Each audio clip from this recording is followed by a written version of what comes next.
Audiencia en el canal YouTube de Ríos Agua Viva Colombia. Que Dios tome su corazón, tome el corazón de todos nosotros y esta palabra penetre en lo profundo de nuestro corazón. Cerremos nuestros ojos y oremos. Gracias, Señor, por esta tarde. Hoy bendecimos tu nombre, Señor. Muchas veces te preguntamos, Señor, ¿por qué no nos hablas? Pero tú nos hablas de la manera más sencilla y más directa a través de tu palabra. Hoy, en esta tarde, Señor, queremos que tú nos hables, Señor, que tomes nuestra mente, nuestro corazón, todo nuestro ser, y que esta palabra llegue y caiga en buena tierra para que produzca fruto en nuestra vida, en nuestra familia, en nuestra iglesia Ríos de Agua Viva de Colombia, Señor. Gracias, Dios, por el privilegio que me has dado.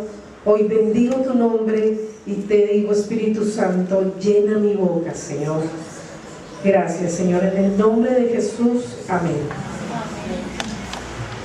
Bueno, hace unos días me decía el pastor que compartieran una palabra, y estaba yo orando con mi familia el domingo pasado. Estábamos leyendo Esdras, el capítulo 5, y en este capítulo 5 de Esdras se habla de la restauración del templo. Entonces comencé a sentir como el Señor me hablaba y decía que hablar acerca de la restauración. En Jeremías 15:19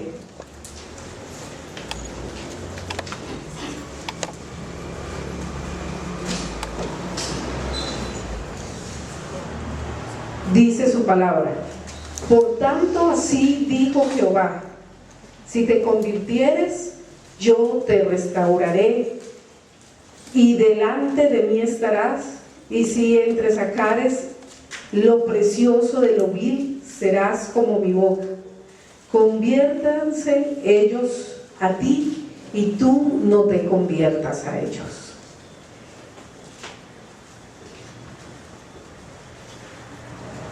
El templo de Israel o en Jerusalén ha sido destruido 2 veces. Primero hay que hablar que fue edificado, fue construido en la primera ocasión por Salomón, guiado por el Señor con todas las medidas, con los materiales, con todos los utensilios, con los lugares específicos que debía tener el templo. Fue construido directamente, dirigido por el Señor. Cada uno de estos aspectos con una significación muy profunda. Ya la doctora Ofelia nos ha compartido el tabernáculo, el templo del Señor, y nos ha enseñado cada uno de los significados que tiene este templo. Pero este templo fue destruido por Nabucodonosor II y luego fue construido o reconstruido nuevamente. La segunda vez se construyó el templo, se hizo al mando de Zorobabel, pero nuevamente el templo es destruido por los romanos, por los soldados romanos al mando de Tito. Y una tercera vez se reconstruirá el templo, y eso ya es en los últimos tiempos. Se volverá entonces a reconstruir el templo del Señor. Cuando yo leí entonces Esdras, que nos habla de la reconstrucción allí del templo, como desde el mandato de Ciro ya existía un decreto para que se reconstruyera el templo, y Esdras pone en conocimiento esto, y se hace esa segunda construcción del templo. El Señor me hablaba de nosotros. ¿Qué somos nosotros? Nosotros somos el templo del Espíritu Santo, el templo de Dios. Nosotros llegamos a ser ese templo de Dios. Dice 1 Corintios 3:17: si alguno destruyere el templo de Dios, Dios le destruirá a él, porque el templo de Dios, el cual sois vosotros, santo es. Y 1 Corintios 6:19 nos dice: ¿o ignoráis que vuestro cuerpo es templo del Espíritu Santo, el cual está en vosotros, el cual tenéis de Dios, y que no sois vuestros? Nuestro templo estaba en ruinas.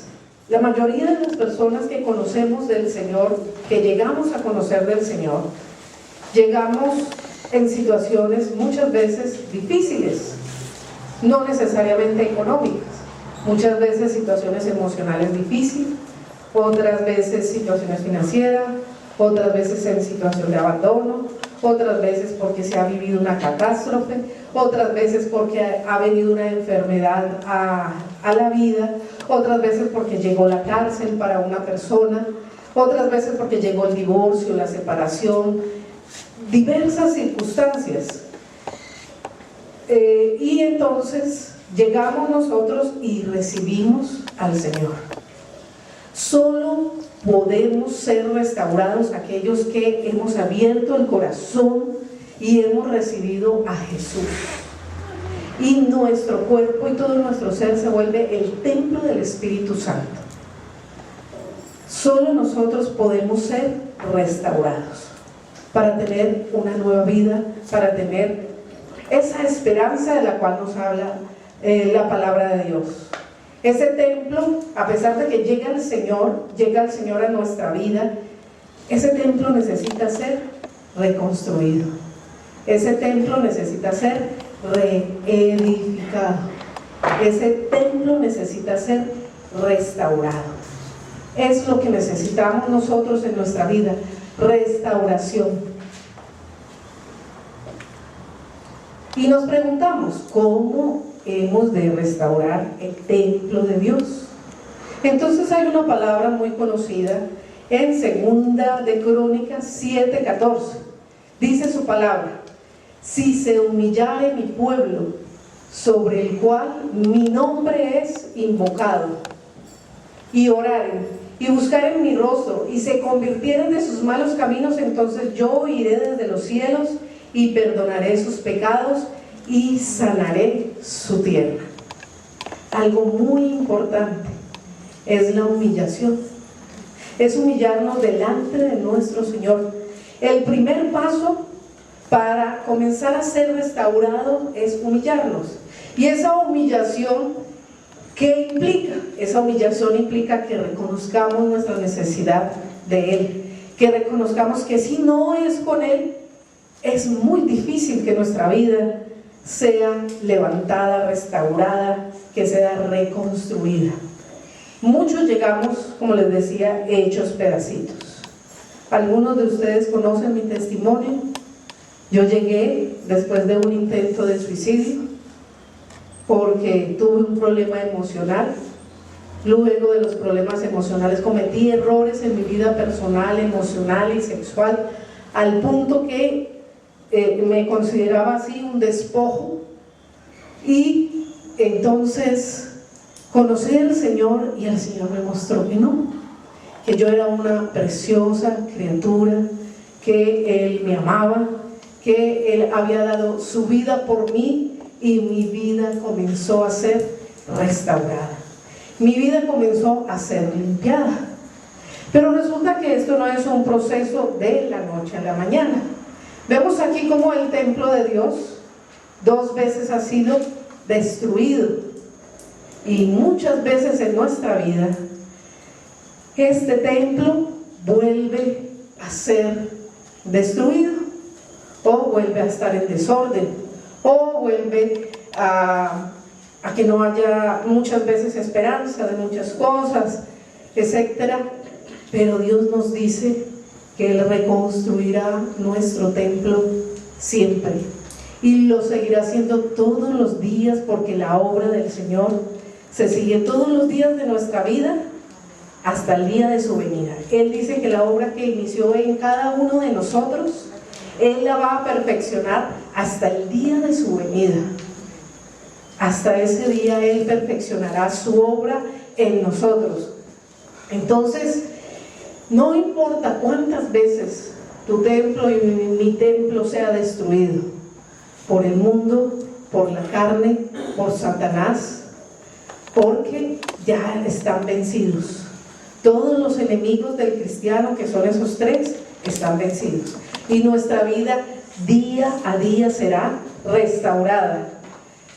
Entonces también nos dice Dice Miqueas 6:8: oh hombre, Dios te ha declarado lo que es bueno. ¿Y qué pide Dios de ti?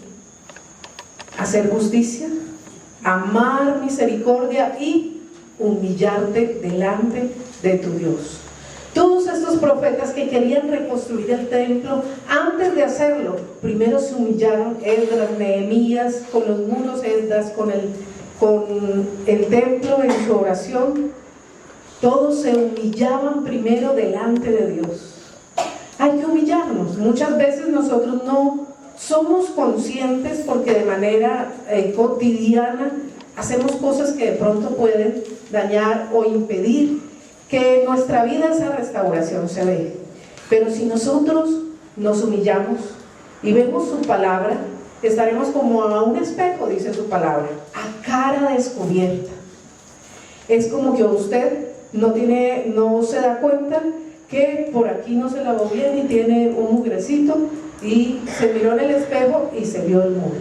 La palabra de Dios enseña dónde está el desorden en nuestra vida, nos muestra como en un espejo dónde hay situaciones en nuestra vida, en qué áreas nosotros necesitamos ser restaurados. Él llega a nuestra vida, pero nosotros estamos compuestos de espíritu, alma y cuerpo, y en todas estas áreas hay diferentes aspectos que necesitan ser restaurados por el Señor. Puede ser la disciplina en todo el sentido de la palabra, de oración, de lectura de su palabra, de organización, etcétera. Puede ser la parte económica, financiera, la administración de lo que Dios le ha dado a usted, la administración de su propio cuerpo, la administración de los bienes, la administración de su familia, etcétera, que necesite ser restaurada. Entonces, solo en humillación es que Dios nos va a mostrar y nos va a decir: Clara, esto necesita ser restaurado en tu vida, y Dios te va a enseñar. Pero si no nos humillamos, si no reconocemos que es delante de Él y ante Él, no vamos a ser conscientes muchas veces de aquellos aspectos de nuestra vida que requieren restauración. Orando, hay que orar. Dice que el cristiano que no ora, el diablo lo devora, ¿cierto? Entonces, no hay que dar papaya, ¿cierto? Hay que orar todo el tiempo, orar sin cesar. Así como nos decía ahora el pastor, la viuda y el juez injusto, todos los días, y le pedía que le hiciera justicia, le hiciera justicia, le hiciera justicia. Y el juez le dijo, o se dijo a sí mismo: bueno, yo no le temo a Dios ni a los hombres, pero esta mujer me es molesta, entonces le haré justicia. Orando todo el tiempo, buscando al Señor, nosotros vamos a recibir esa restauración, con esa comunión con Él, buscando su rostro.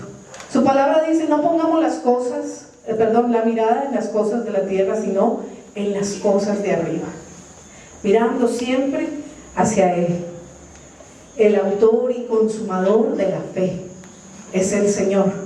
Solo mirándolo a Él, solo buscándolo a Él, es que nosotros podemos ser restaurados.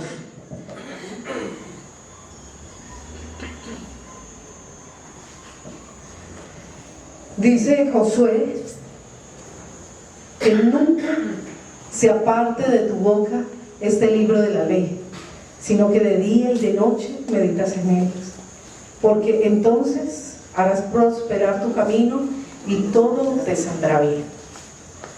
Así, buscando su rostro, buscando su palabra, es que nuestra vida será cada momento limpia, cada momento será lavada por esa agua, esa palabra, esa agua viva en nuestra vida.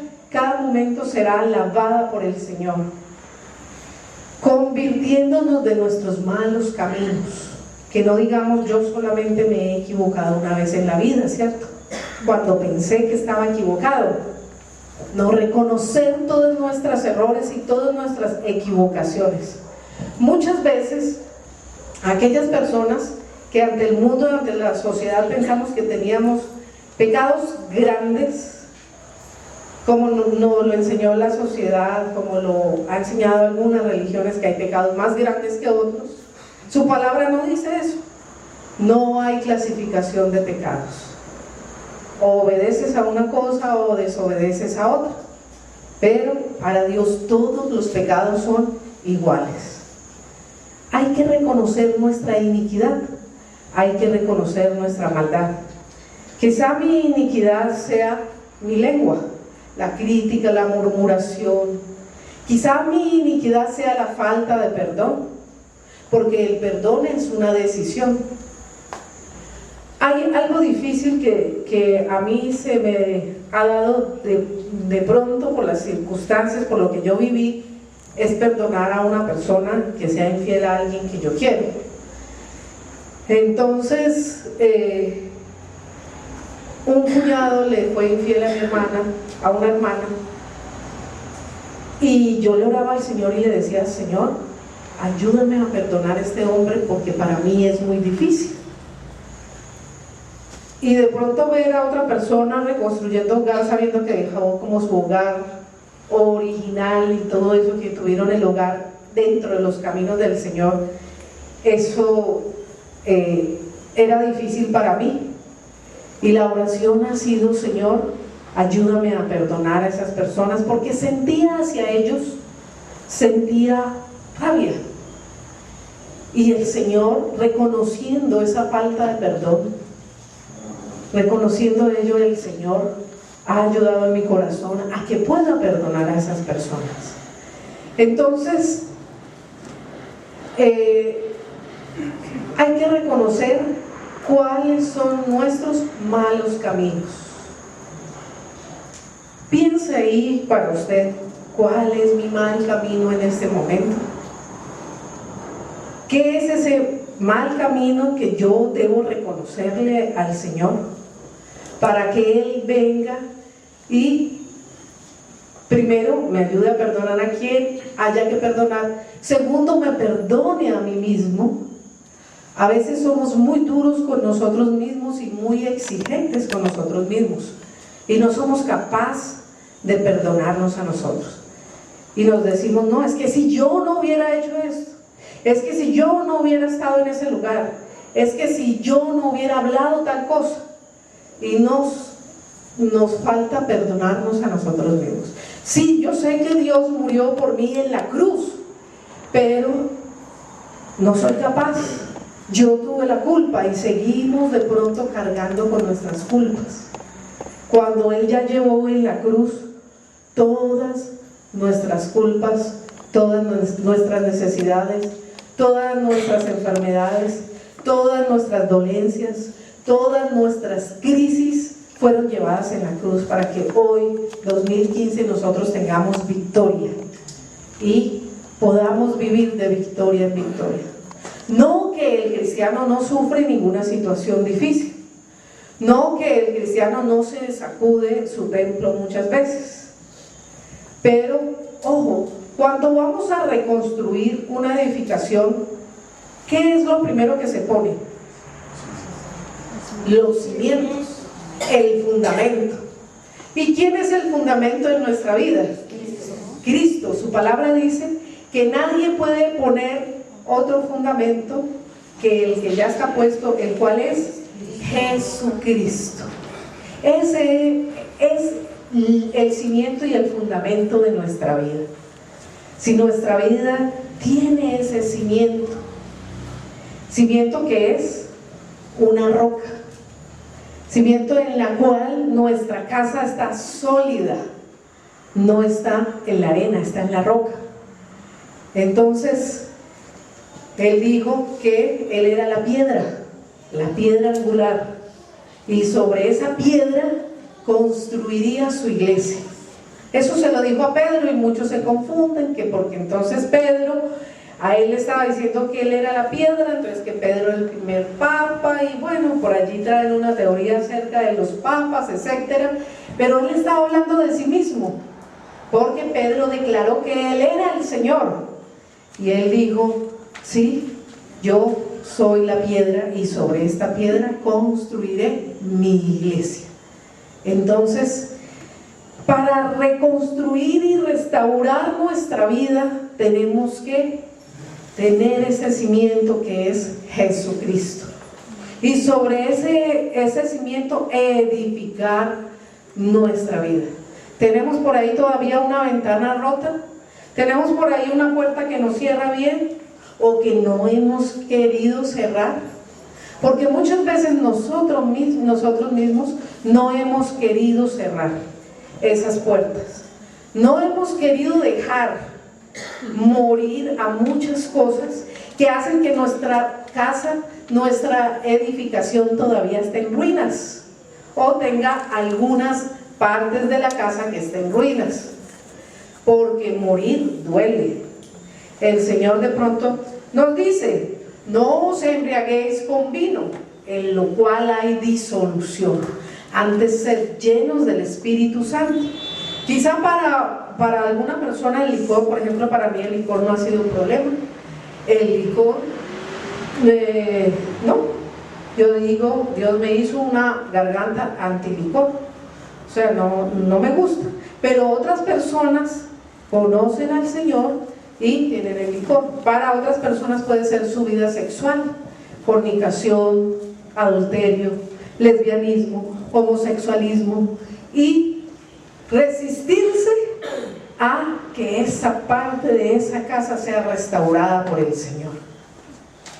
Pero es allí donde usted debe ceder y decirle sí, Señor. O aquella persona que es mitómana, mentira, y todo es una mentira, y dice mentiras hasta sin necesidad, hasta esa misma persona se cree las mentiras. Entonces hay que reconocer que no hemos cedido esa parte de la casa, que aún nuestra casa, muchas áreas de la casa necesitan ser restauradas por el Señor, que de pronto estamos en una situación financiera difícil. Pero es que si volvemos atrás, vemos, sí, el Señor en un momento dado me dio, pero yo no fui buen administrador, buena administradora. En lugar de glorificar primero al Señor con mis diezmos y ofrendas, en lugar de glorificar mi casa, primero usé el dinero en desórdenes y no fui dando las prioridades que debía dar. Me acuerdo en este momento, recién abogada, yo soy abogada para los que no saben, recién abogada, el Señor por primera vez me dio 4 millones y yo dije, yo de aquí no diezmo, más avispada, yo de aquí no diezmo porque eso va a ser para comprar el carro, ya va a empezar a reunir para comprar el carro. Pues era el primer pago así más o menos, así como un poquito gordito. Entonces dije, no, voy a empezar a ahorrar, no diezmo. Andaba así como apenas conocía al Señor, todo eso, andaba así como a medias, medio crispeta, como se dice, y usé el dinero, parte de ese dinero para irme de rumba, la verdad, ¿cierto? Aquí confesándonos delante de Dios y delante de la iglesia, y no diezmé. Les digo que no recibí un caso en mucho tiempo y el dinero se fue, Cuando en oración, haciendo devocional, ya luego muy espiritual, el Señor me habla, ¿te acuerdas que no me dio, en una situación difícil, el Señor me habla y me dice, ¿te acuerdas que no me diezmaste? Y yo le dije, sí, Señor. Hiciste mal, porque ya el Señor me había hecho rema, me había revelado lo que es el diezmo, que el diezmo es una bendición, es el fruto que podemos considerar prohibido, que no debemos tocar. Y entonces el Señor me habló, yo le pedí perdón, confesé ese pecado y le dije, sí, Señor, yo tomé lo que era tuyo, yo robé lo que era tuyo y no te lo di, porque así dice la palabra, cuando no diezmamos somos ladrones. Entonces ahí hay ruinas financieras en nuestra área financiera. ¿Por qué? Porque no estamos caminando en nuestras finanzas con los principios. Y bueno, le dije, bueno, Señor, jamás lo vuelvo a hacer. Y la verdad que jamás, así sea 15,000, 2,000 pesos que sea el diezmo, así sea 1,000,000, así sea 500, no importa el valor del diezmo, 2 millones, poquito o mucho, siempre aprendí a caminar en ese principio. Y el Señor ha tenido, gracias a Dios, bien mis finanzas. Él ha dado sanidad a mis finanzas. Entonces, cuando reconocemos que tenemos una ruina en una área de nuestra vida y nos arrepentimos, dice, convirtiéndonos de los malos caminos, no solo reconociendo, sino convirtiéndonos de los malos caminos. La vida cristiana no debe ser de emociones. La vida cristiana debe ser de decisiones y debe ser caminando en principios. Entonces, la palabra de Dios dice que debemos no solo reconocer que hay partes de la casa de pronto todavía en ruinas, sino que debemos convertirnos. Debemos, este hall yo lo voy a construir de acuerdo a la palabra de Dios.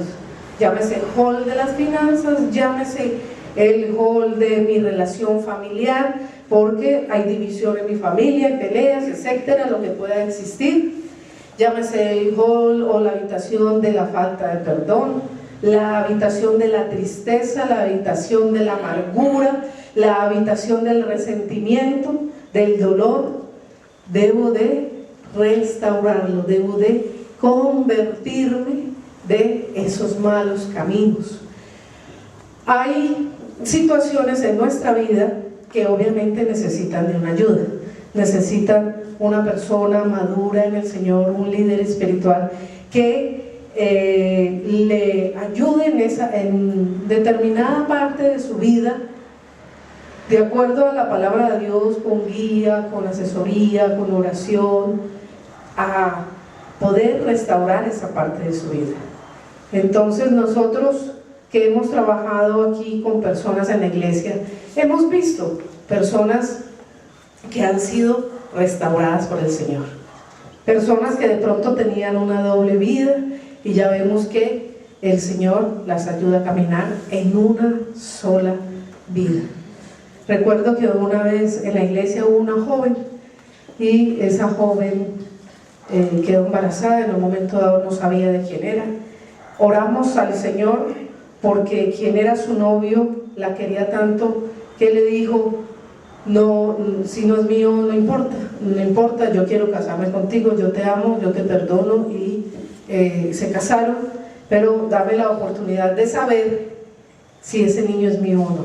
Oramos para que fuera de él, porque Dios había puesto el perdón y gracias a Dios ella restauró su vida, se dedicó a su hogar y cuando se hizo la prueba de ADN el niño era de él. Entonces es una muestra de cómo Dios va restaurando la vida de las personas, dándole un hogar, una estabilidad en sus emociones y todo eso. Entonces vale la pena convertirnos de nuestros malos caminos. Quizá de pronto usted diga: no, yo hace tiempo que me convertí, yo no veo que pasa nada. Ay, Señor, pero es que yo ando juicioso y yo no veo que nada se manifieste. Y yo pídale esto y pídale aquello. Los tiempos y las sazones son del Señor. Solo volvámonos de esos caminos que dañan nuestra vida, que dañan nuestra familia. Usted como parte de una familia, usted como parte de esta iglesia, hace que su familia, su iglesia o su vida esté en ruinas o esté enferma. Es que cuando nosotros nos equivocamos, cuando nosotros seguimos con una parte de la casa en desorden, en ruinas, desolada, nosotros no solamente nos estamos afectando a nosotros mismos, nosotros estamos afectando a un grupo, a un prójimo que Dios ha puesto al lado de nosotros, a nuestros padres, nuestros hijos, nuestros hermanos, toda nuestra familia, al esposo, la esposa, la familia del esposo, la esposa, y a una iglesia. Nosotros pertenecemos a una iglesia que es la familia de Cristo, que es la gran iglesia, pero pertenecemos a una iglesia local que es Ríos de Agua Viva de Colombia.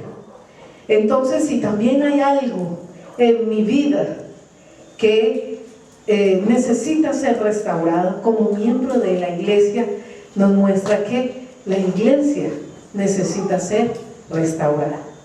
No porque el pastor o la pastora tengan estos u otros problemas, sino porque somos un cuerpo, y como cuerpo hacemos que la iglesia, como miembro de esa iglesia, que la iglesia también está enferma. Entonces también ese convirtiéndonos de los malos caminos debe darnos la conciencia de que nosotros somos responsables no solo por nosotros mismos, sino somos responsables por todo ese entorno en el cual Dios nos ha puesto.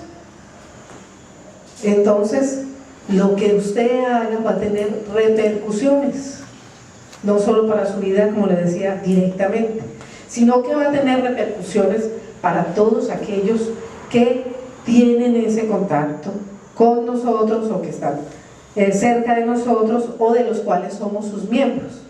Ahora, no podemos decir, no, pero es que allí Clara está diciendo que nosotros entonces no vamos a pecar.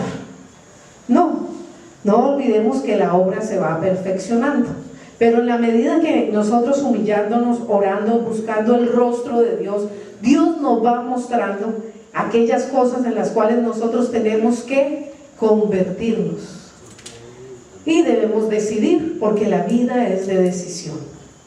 Yo debo decidir convertirme de este mal camino, llámese como se llame, juegos de azar, mujeres, hombres, licor, falta de búsqueda del Señor, falta de oración, los principios que de los cuales siempre nos han escuchado y no los estoy llevando en mi vida.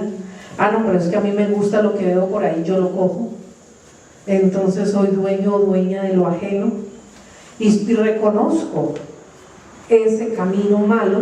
Entonces yo debo convertirme de ese mal camino, debo convertirme, y día a día es un proceso, día a día tenemos que estarnos convirtiendo. Este es un proceso de toda la vida hasta que Él nos lleve a su presencia o hasta el día de su segunda venida. Todos los días debemos de estar restaurando la casa. Ustedes se imaginan una casa por la cual pasa mucha gente un año sin limpiarla, ¿cierto? Bueno, no vamos tan lejos, 2 días, una semana sin limpiarla, o usted mismo, yo misma, 2, 3, 4 días, 5 días sin bañarme, 10 días, 15 días, un mes sin limpiarme. Ustedes se imaginan, ¿no? ¿Quién aguanta eso? Pero eso pasa en nuestra vida espiritual. No estamos restaurándonos constantemente. Tenemos de pronto 1 año, 2 años, 3 años con esa ruina, con ese mugre, con todo el desorden en alguna de nuestras alcobas, de nuestras habitaciones, y no lo limpiamos. Y la palabra de Dios dice que su misma palabra limpia nuestra vida. Es necesario tener contacto con la palabra de Dios para que nuestra vida sea limpia, porque el Espíritu Santo nos va a inquietar. Ese que está aquí en este templo va a inquietar nuestro corazón hasta que usted no pueda volver a hacer eso que hacía. Yo me acuerdo que yo caía y recaía en una situación, hasta que en las últimas recaídas yo entendí que Él nunca me iba a dejar contenta con lo que yo estaba haciendo, porque no era de Dios. Y siempre sentía lo que decía yo, como un vacío, como un chusito en el vacío, como algo que chuza por dentro, que es como difícil de explicar. Entonces usted pasa un momento como chévere, pero por dentro no está tan chévere, y ese es el Espíritu Santo que le dice: conviértete de ese mal camino, conviértete de ese mal camino.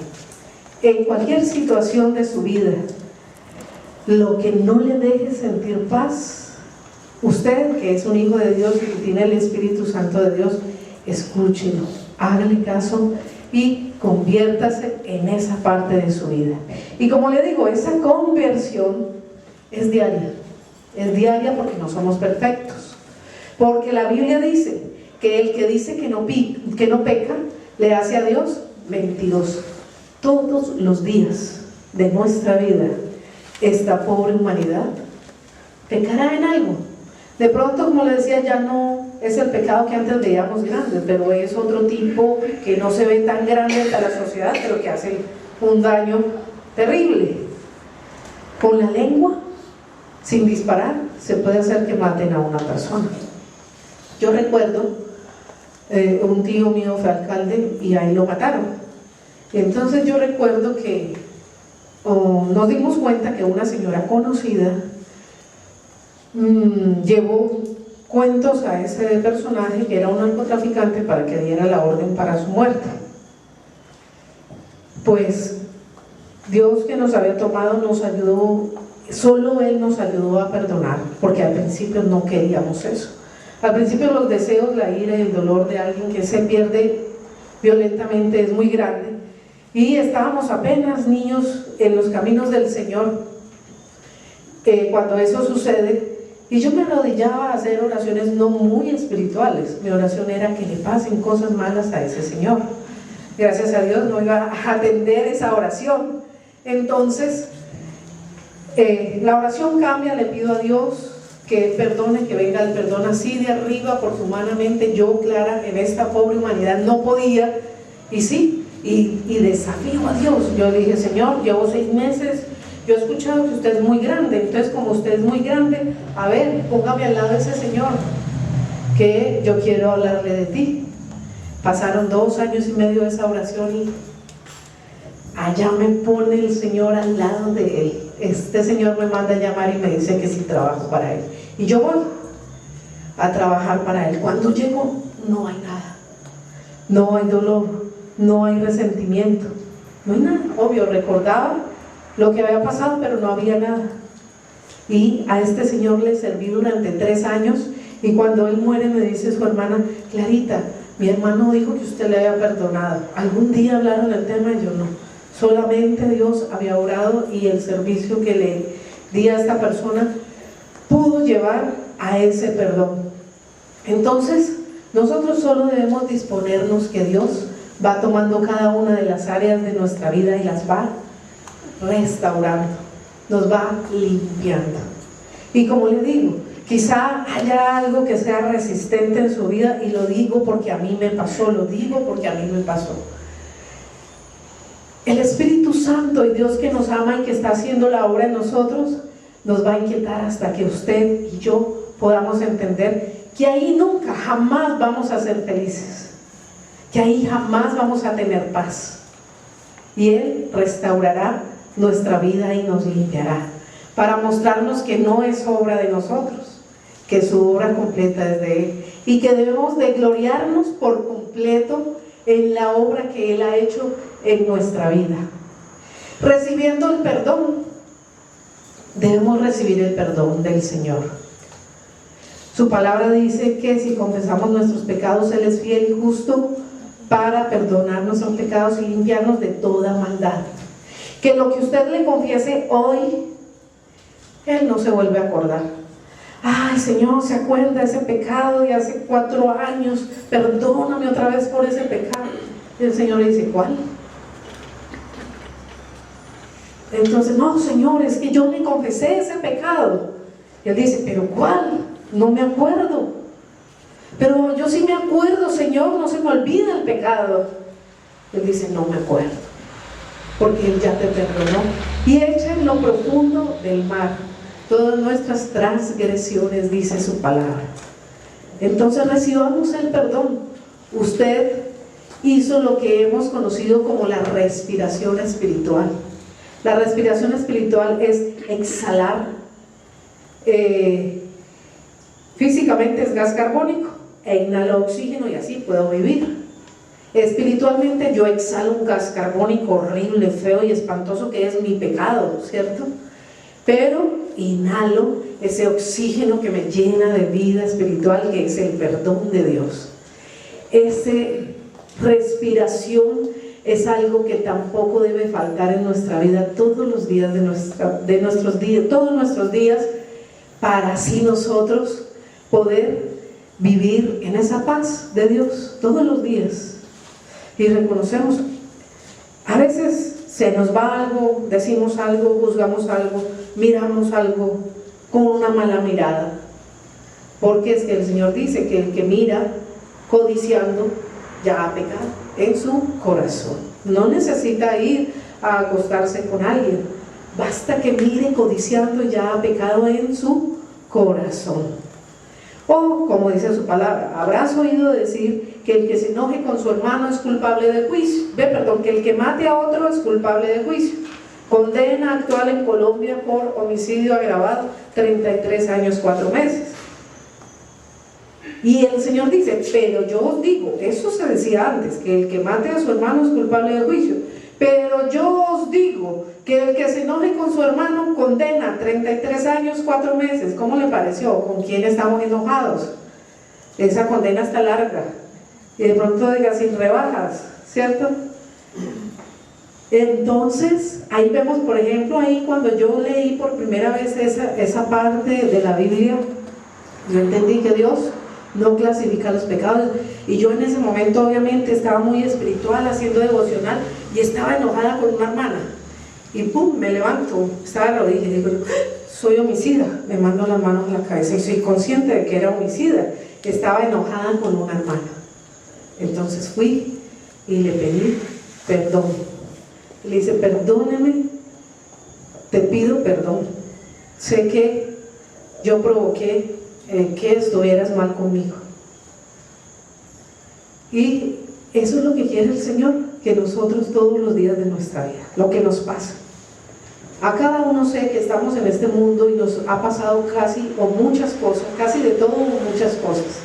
Pero Dios te dice que quiere restaurar tu vida, que quiere levantarte, que respires espiritualmente, que exhale ese gas carbónico del pecado, inhales el perdón de Dios, que Dios te va a levantar y Dios te va a restaurar. Y dice, ¿qué va a hacer el Señor? Te sanarás, te sanará. Mira que cuando yo decidí, en la experiencia que tenía, cuando decidí perdonar, no me volví a acordar, que me arrodillé y le dije, yo no puedo, no soy capaz, humanamente imposible, Señor, no soy capaz. Pero tú dices que yo debo perdonar. Como yo no puedo, tú sí puedes en mí. Venga, sí, así se lo dije, que venga desde arriba, entre por todo mi ser y salga hacia esa persona. Y cuando estuvo enfrente, oh sorpresa, qué bendición. ¿Quiénes somos los bendecidos? Los que logramos obedecer al Señor y recibir el perdón. Nos sana. ¿Qué área hay en su vida que está en ruinas? ¿Qué área hay en su vida que está aún destruida? ¿Qué área de su vida está coja? ¿Qué área de su vida está agonizando? ¿Está en las últimas? ¿Cuál es el área de su vida? Solo tú y yo lo sabemos. Para decirle, Señor, aquí estoy, yo quiero ser restaurado, yo quiero ser restaurada. Y como yo quiero ser restaurado, Señor, sé que mi familia, mi esposo, mi esposa, mi hermano, mi hermana, mi iglesia será restaurada, Señor. Cerremos, quiero compartirles antes de la oración Isaías 45:2, una promesa del Señor que le da al pueblo de Israel, pero no la podemos apropiar nosotros. Dice Isaías 45:2, yo iré delante de ti y enderezaré los lugares torcidos, quebrantaré puertas de bronce y cerrojos de hierro haré pedazos. A veces puede parecernos que es imposible. Y Señor, yo llevo 4 años luchando con este licor. O Señor, yo llevo 4 años luchando con esto que le robo a la gente plata. O Señor, yo llevo 4 años luchando con este pecado sexual. Oh Señor, yo llevo 4 años yendo y orando solo los sábados cuando voy a la iglesia y no te busco en semana, Señor. Señor, yo llevo tanto tiempo con esto que pesa en mi vida, pero tú me has prometido que vas delante de mí y enderezarás mis caminos. Señor, yo no he podido enderezar mi camino, pero tú lo harás por mí. Así como Él pudo perdonar a través de mí, Él enderezará por ti y por mí nuestros caminos, porque no es obra de nosotros. Porque si lo hacemos en nuestra fuerza, siempre que yo lo hacía caía más fuerte. Y a veces me enorgullecía que ya estaba súper bien cuando ¡pah!, otra vez al piso. Porque decía, yo soy, no le decía a nadie, pero yo a mí misma me decía, yo soy una tremenda, ¿cómo dejé eso en mis pensamientos?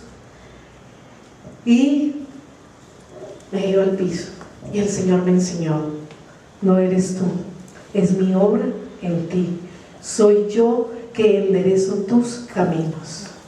Démosle gracias al Señor porque Él es quien endereza nuestros caminos. Él quebranta toda puerta de bronce, aquella puerta de tu cuarto que nadie ha podido entrar, para que tu vida sea sana. Hoy te dice el Señor que quebrantará esa puerta de bronce y destruirá cerrojos, los cerrojos los hará pedazos. Dígale, Señor, ¿cómo está tu casa? Dígale, Señor, así como está tu casa, en qué ha afectado tu familia, tu trabajo, tus finanzas, tu vida emocional, personal. Y dile al Señor, Señor, heme aquí. Hoy quiero que tomes mi vida. Hoy quiero, Señor, que ese camino torcido tú lo endereces como solo tú, Señor, lo puedes hacer. Gracias, Dios, porque ya has enderezado esto o aquello, pero me falta, Señor.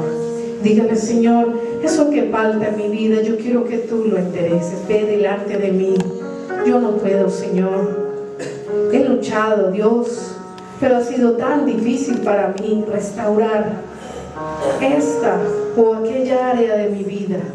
Si tú que estás allí sientes que hay un área de tu vida en la cual tú dices, ya soy un caso perdido, eso no es cierto.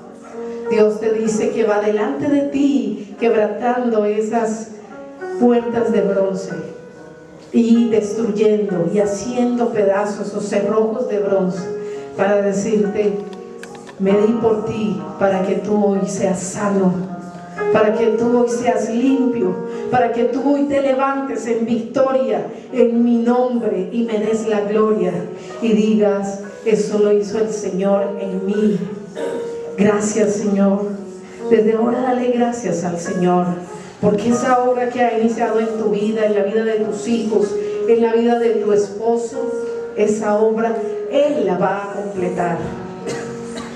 Porque Él no es hombre para mentir, ni hijo de hombre para arrepentirse. Lo que Él ha dicho, Él lo hace. Y dile gracias, Señor. Gracias, porque tus promesas son sí y amén en mi vida. Gracias porque quiero ver aquí a mi hijo, a mi hija, a mi esposo, a mi hermano, a mis compañeros de trabajo, Señor. Y sé que tú lo harás, Señor. Y sé que ese cambio que tú estás haciendo en mí hablará por ti, oh Dios, en mi vida, y los traerá a ellos a tu presencia, Señor. Gracias, Dios, por restaurar nuestras vidas, Señor. Gracias por restaurar ríos de agua viva de Colombia, Señor. Gracias por restaurar nuestras familias, Dios. Gracias por restaurarnos completamente, Señor. Te alabamos y te bendecimos y quedamos confiadas en la obra y confiados en la obra tuya, Señor. Bendito eres. Haznos, Señor, dóciles para entender esos malos caminos. Danos hambre y sed de ti para buscarte todos los días de nuestra vida en oración, en la lectura de tu palabra. Que tu rostro vaya con nosotros y resplandezca siempre en nosotros, oh Dios. Que aunque nos levantemos de la oración, tu presencia vaya con nosotros, Señor. Gracias, Señor, porque cuando tu presencia va con nosotros, tu presencia nos da descanso, Señor. Te alabamos y te bendecimos, Señor, y quedamos, Señor, confiados en tu obra preciosa, Dios. En el nombre de Jesús. Amén. Amén.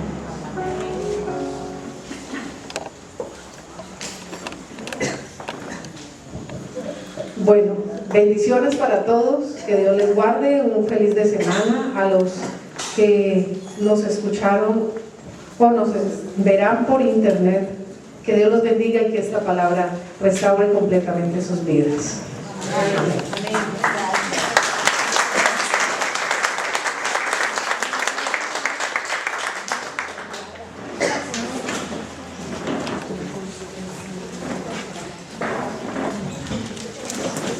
Les recuerdo los volanticos, me los devuelven.